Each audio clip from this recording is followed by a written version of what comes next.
thank you guys so much for being here. I called you here today. I wanted to make a few announcements about the campaign and about where we're at and the progress we've made. Since the 1st of July, we've made a number of changes in the campaign. We've gone through a reorganizing, a restructuring of sorts, and it's been really positive. I hired Dave Shepler on full-time as the campaign manager. He's worked on several campaigns before.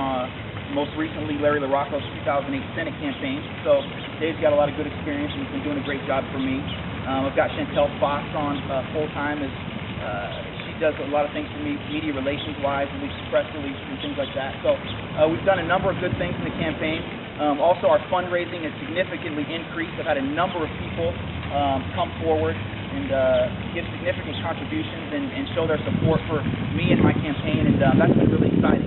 We're starting to really get some momentum here, and I think that it's it's only going up from here. So I wanted to give you guys that update and let you know that things are really going strong, and I'm really excited about the campaign. Second thing I wanted to talk about today was I wanted to just call to attention some things about Congressman Labrador that I don't think have really gotten highlighted very much throughout his first couple years in office. When he was elected in 2010, he stated that some of his number one intentions were to fundamentally change the way business is done in Washington and to represent the best interests of all Idahoans. Now, nearly 2 years later, what I'd like to do is take a look at how he's done on keeping those promises. I think it's important to do it in this setting because I feel like there's a number of things that, for whatever reason, people haven't really bothered to take a look at. Nobody's really bothered to ask any tough questions and hold him to his promises. No one's really bothered to ask if we as Idahoans are getting what we deserve and if he's kept his promises. No one's really bothered to see if his rhetoric matches up with reality. His rhetoric, as I stated above, was first of all to fundamentally change the way business is done in Washington. So let's take a look at how business has been since Congressman Labrador has been elected. Under Congressman Labrador's tenure, we've seen the first credit downgrade in our nation's history, due in large part to the intransigence of House members like Congressman Labrador, who took passing the debt bill, that debate, to the brink, ultimately costing us our AAA credit rating. This was a bill that Congressman Labrador voted against, the debt ceiling bill, essentially making his position clear that he felt like it was okay for us to default on our obligations and to lose our credit rating, our AAA credit rating. Now, while we didn't default, like I said, we did lose the credit rating, costing taxpayers, Idahoans and Americans, $1.3 billion to date and counting. He also said that he was a debt and deficit hawk. He vowed that he was going to go back to Congress, back to D.C., and reduce the national debt. Well, since he took office, the national debt has increased over $2 trillion and counting. Since he took office, Congress has been plagued by record low approval ratings, as low as 9% in some instances, and it's been called one of the most dysfunctional Congresses of all time. Now, I'd like to quote a recent book that's out. It's called It's Even Worse Than It Looks. It's written by Thomas Mann and Norman Ornstein. And this book, I think, really sheds a light on what's been happening in Congress, particularly the 112th Congress. And I'll quote from the author saying, "We've been studying Washington politics in Congress for more than 40 years and we have never seen them this dysfunctional. In our past writings, we've criticized both parties when we believed it was warranted. Today, however, we have no choice but to acknowledge that the core of the problem lies with the Republican Party. The GOP has become an insurgent outlier in American politics. It is ideological extreme, scornful of compromise, unmoved by conventional understanding of facts, evidence, and science, and dismissive of the legitimacy of its political opposition. When one party moves this far from the mainstream, it makes it nearly impossible for the political system to deal constructively with the country's challenges." And like I said, that comes from Thomas Mann and Norm Ornstein. So as you can see, clearly it points to how dysfunctional this Congress is, and it's members like Congressman Raul Labrador that are causing a lot of this dysfunction. The 112th Congress, with Raul Labrador as a member, has also passed fewer bills than any Congress in history. The way business is done in Washington has definitely changed since Labrador got there, and it's overwhelmingly for the worse. Now, I also want to look at his second promise. He said that he wanted to represent the best interests of all Idahoans when he was elected in 2010. So let's look at how the best interests of Idahoans have been served since Raul Labrador has been in office. Since he's been in office, he's voted against numerous bills that directly affect the lives of Idaho citizens. He voted no on funding for the INL. He voted no on 25,000 Idaho jobs. The INL directly and indirectly employs 25,000 Idahoans. If he had his way, 25,000 Idahoans would be out of work because of Raul Labrador's no vote on the INL funding, something that his Republican colleague in Congress, Mike Simpson, supported and voted for. He voted no on the appropriations bill that included SRS and PILT funding for rural counties such as Latah, Clearwater, Lewis, and Idaho counties. Now, Idaho County stood to lose almost $10 million, or about 2/3 of their funding for roads, bridges, and schools. This is also a bill that Labrador's Republican colleague in the House, Mike Simpson, voted for. Mike Simpson supported this bill. Labrador voted against it. Is this in the best interest of Idahoans? Raul Labrador also voted against the bill that would keep student loan interest rates from doubling on our college students, costing them an average of $1,000 per year. Something that his Republican colleague in the House, Mike Simpson, voted for. Raul Labrador voted against it. He voted to allow student loan interest rates on Idaho's college students to double. Is this in the best interest of Idahoans? He voted twice to end Medicare. If he had his way, seniors would pay an extra $6,500 a year for their health insurance. Is this in the best interest of Idahoans? It's clear today, and it's been clear for about 2 years, that Raul Labrador's agenda is not to do what's in the best interest of Idahoans. He does what's in his best interest, and he repeatedly does things to ensure his own political gain, forgetting about the needs of Idahoans. He's definitely changed the way business is done in Washington. As I said before, he's made it incredibly worse. We send our elected representatives to Washington to do their job and work for us. But Raul Labrador's done nothing. He makes, as you can see here, $174,000 a year, 4 times as much as the average Idaho family. He makes $14,500 a month compared to the $3,800 a month that the average Idaho family makes. And in doing so, in making this wonderful, wonderful salary with all the best benefits, all he's done is voted to kill jobs, crush education, cause extreme gridlock, cut PILT and SRS payments that are a lifeline to rural communities in North Idaho, cripple Idaho seniors by cutting Medicare, and he was also the brains and driving force behind the closed primaries, something that was wildly, wildly unpopular here in Idaho. For nearly 2 years, he's gotten a pass and has rarely been challenged on the many votes he's made that are clearly not in the best interest of Idahoans. It's time we ignore his rhetoric and admit the reality that Raul Labrador is just plain bad for Idaho. If we really take a long, hard look at the reality of Raul's record, we can see that he is just not good for Idaho. Ignore what he says, ignore his rhetoric, and look at what he's done. Look at the reality. I think now you'll find yourself agreeing that it's time we move in a new direction with new leadership, something that I know that I can bring. One of the biggest problems in Congress right now is the gridlock, the partisanship, and the extreme dysfunction. I've spent my life in team situations working together with people, bringing people together to find common solutions.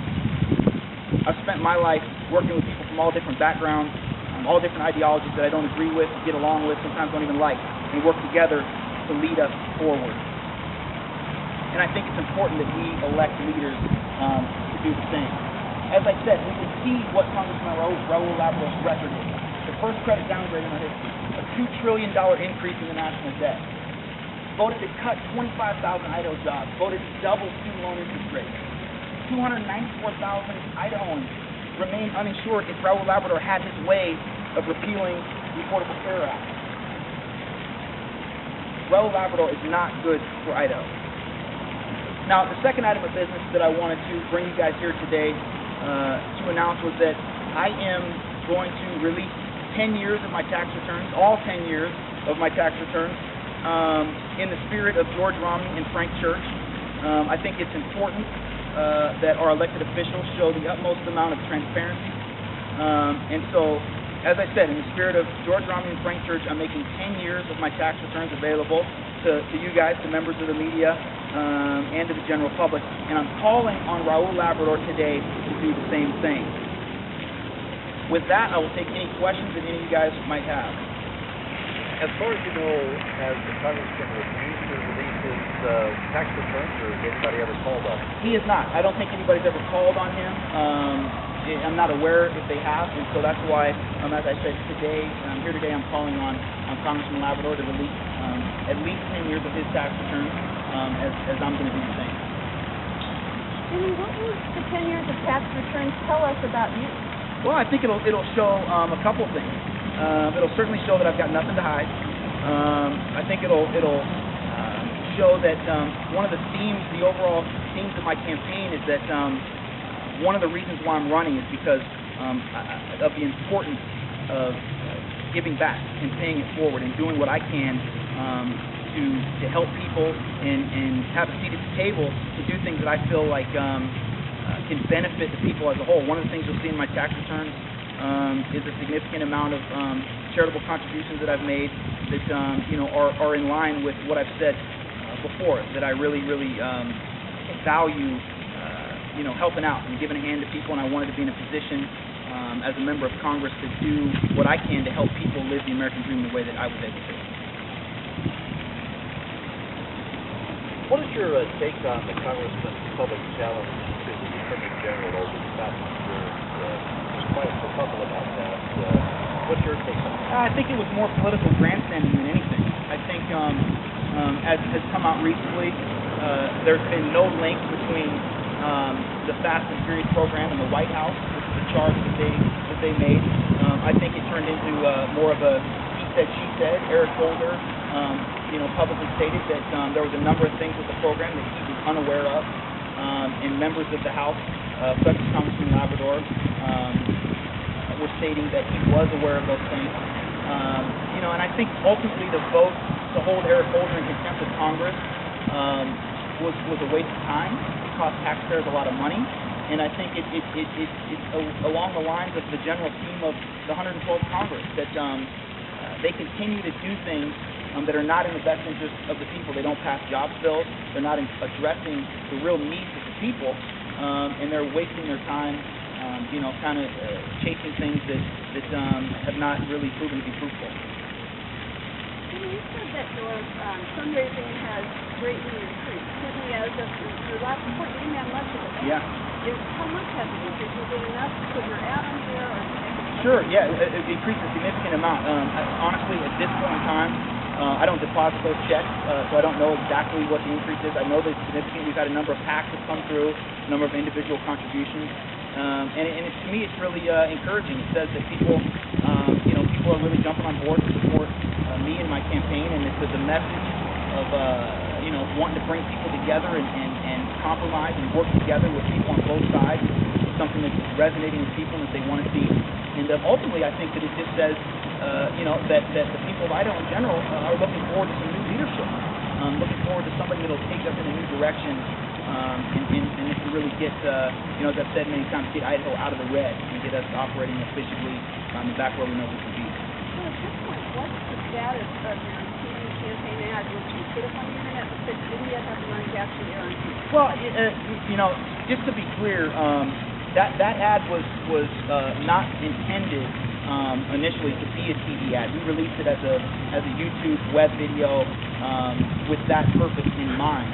I don't recall ever publicly stating that the reason why it wasn't on TV was because we didn't have the money. We certainly do have the money to run it. I wouldn't run it on TV at this time anyway. But as I've said, we've taken in a number of contributions in the last month that are definitely going to allow us to have a presence on TV come September and October, and definitely allow us to be competitive with Congressman Labrador. There's about just a little over 90 days left in the campaign. Any one or two issues you're going to really focus on heading into the home stretch? Well, there's a number of things on the table for Congress at the time. I mean, they're debating, whether to extend all the Bush tax cuts or whether to pass the President and the Senate's proposal, which is to extend the cuts on 90% of Americans. For me personally in my campaign, as I've said, the two overlying issues for me are jobs and education. But bigger than both of those issues, I think, is Congress's inability to work together to pass anything. As I said here today, this Congress has passed fewer bills than any Congress in history. And that's because of the extreme partisanship and gridlock that members like Congressman Labrador are causing. And so we can have the best bills, the best legislation. We can put forth a bill that could solve all the world's problems. But because we've got so much gridlock and such extreme partisanship, we wouldn't be able to pass that bill.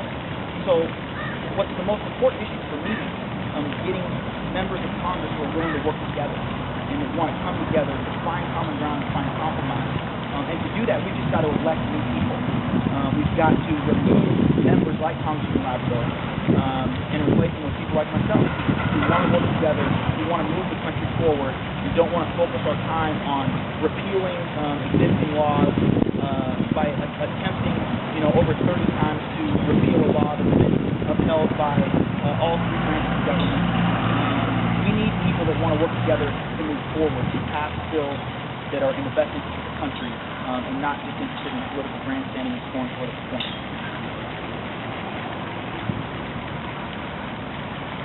I think that's all I have. Good. Well, thank you guys so much for being here. Really appreciate it.